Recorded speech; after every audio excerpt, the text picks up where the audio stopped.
Thank you, Mr. Chairman. Ambassador Burns, welcome. I have long believed China poses the single greatest geopolitical threat to the United States for the next century. There are many domains on which we are standing up to China. One of the most important concerns Taiwan. And I worry that the threat to our Taiwanese allies is becoming acute. This week, the Chinese filled commercial ships with dozens of military tanks and practiced their amphibious landing capabilities in preparation for, quote, future battlefields. Earlier in the month, 149 Chinese aircraft made incursions into Taiwan's air defense zone over the span of just 4 days. U.S. commanders have publicly assessed that an invasion of Taiwan is, quote, much closer to us than most think. Meanwhile, Taiwan has been asking the United States to expedite the delivery of several squadrons of F-16s ordered in 2019.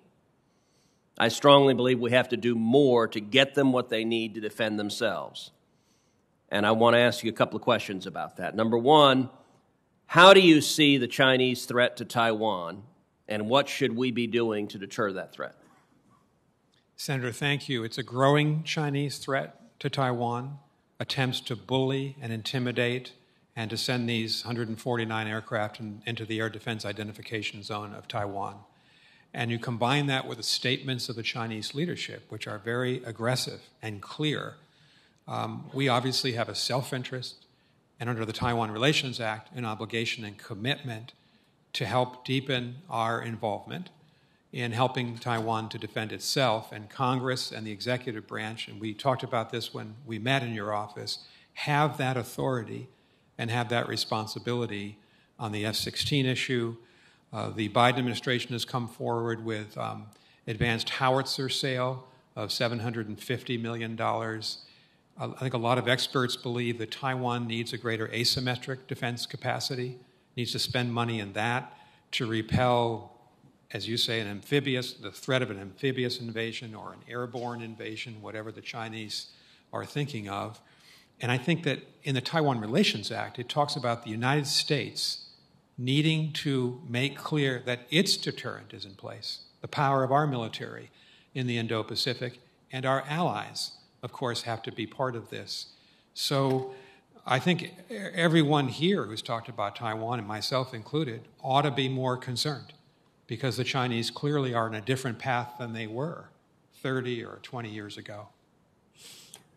I think one of the most important steps we can and should take to stand with Taiwan is help prepare and equip them to defend themselves, and to defend themselves effectively against a serious military incursion from China.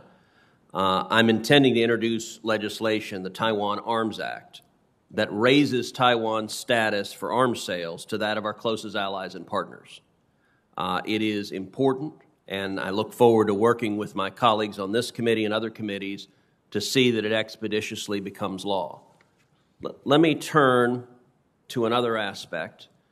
One part of the solution to ensuring that our Taiwanese allies have what they need to defend themselves involve arms sales, such as the legislation I'm introducing, the Taiwan Arms Act.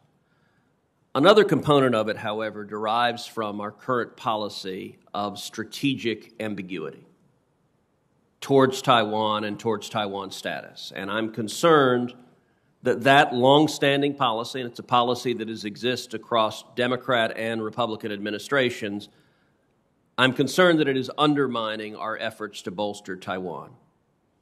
I have long advocated there is great virtue to clarity in foreign policy. The State Department is notorious for embracing lack of clarity, and strategic ambiguity seems to be one of the favorite tools of Foggy Bottom. In the context of China and Taiwan, the Chinese Communist Party, I believe, interprets ambiguity as weakness and as a signal that we are not committed to Taiwan's security. How do you assess our current efforts to deter China, and what do you think the role that strategic ambiguity has in those current efforts? Thank you, Senator.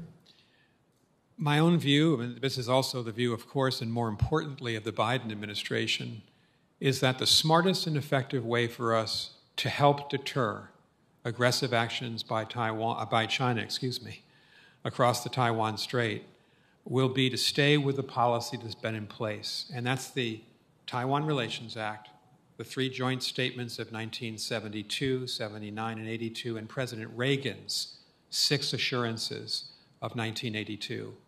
They're time-tested.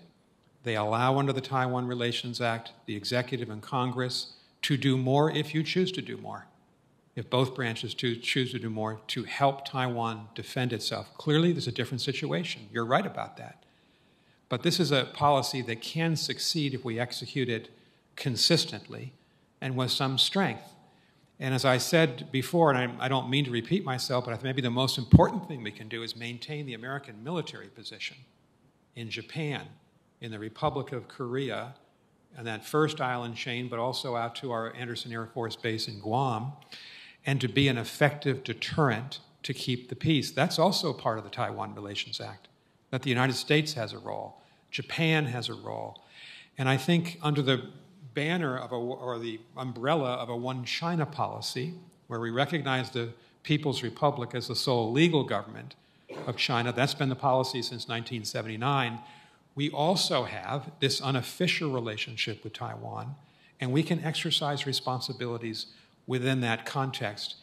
And I think that's the smartest way to deter the Chinese from trying to exercise force as opposed to keeping the peace and having a more respectful, long-term conversation with Taiwan. Thank you very much. Thank you.